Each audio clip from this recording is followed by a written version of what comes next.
Hi Floppycatters! Today I wanted to do a video on how I give my parents' 16-year-old cat Caymus, who is in renal failure, fluids.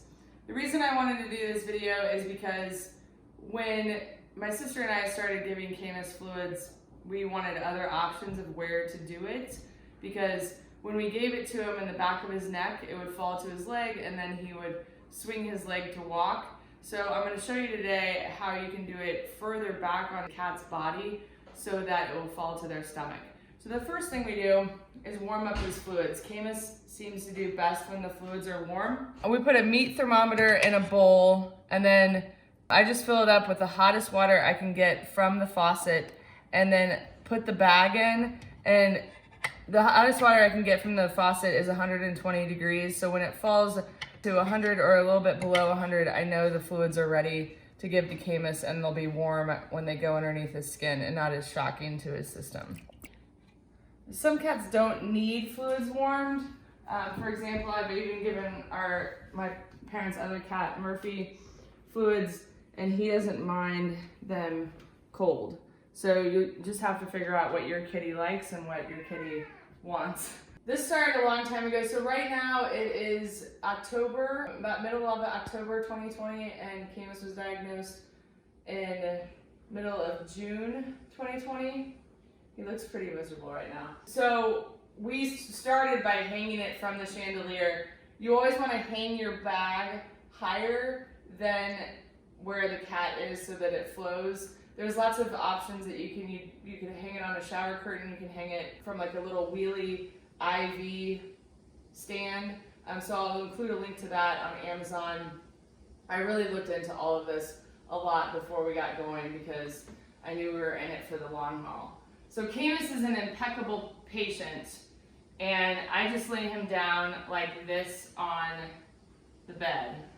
Your vet will determine how many fluids your cat's going to get. So that is something that I'm not going to discuss because that's not what this video is about.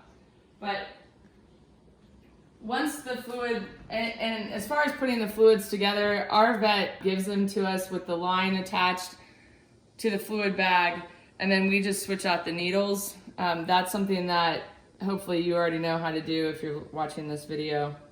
If not, maybe that's something we could cover in the future. So typically you would put fluids back here. That's like the main spot where people typically put fluids, but that's the one that falls to his arm. So I put him back here after his rib cage. I make sure I find his skin, and then I just poke through. And then sometimes I poke through from one side of his skin to the other, and sometimes I don't. So it just depends. You can see that he didn't like it, but that he was okay about it after it was in. I have poked myself with a needle and it kills, so I'm not surprised that he doesn't like it.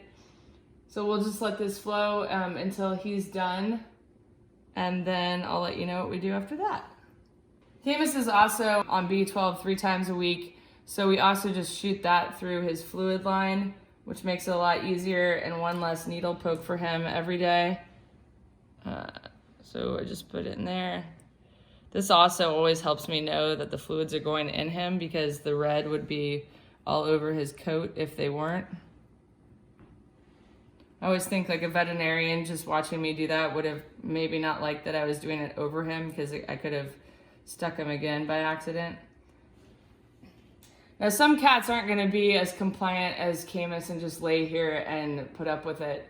So there are tricks to wrapping them in towels and that sort of thing, and you can find those kind of videos on YouTube. But I just really wanted to show you guys the placement of where we stick the needle on Caymus so that it falls to his belly.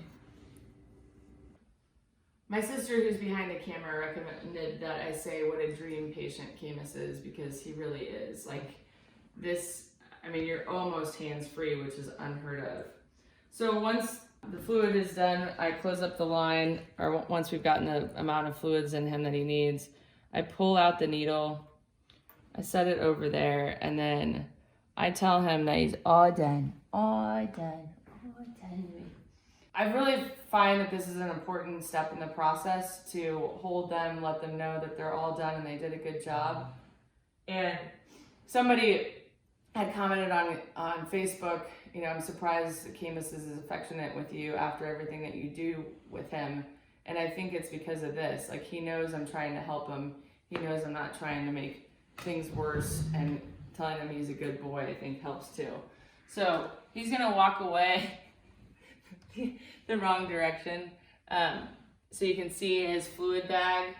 It's this is where all his fluids are. This whole pocket, this whole pocket right here. Sorry, baby, you're like, what are you doing? Are you picking me up or what are you doing? Sorry, boo-boo. Good kitty, Nui.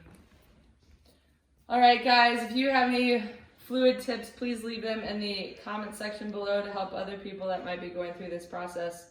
And stick with it. If you're struggling, just keep trying. I know it's hard, but a cat dying of dehydration is a lot worse. So just keep trying. Thanks so much for watching. See you next time.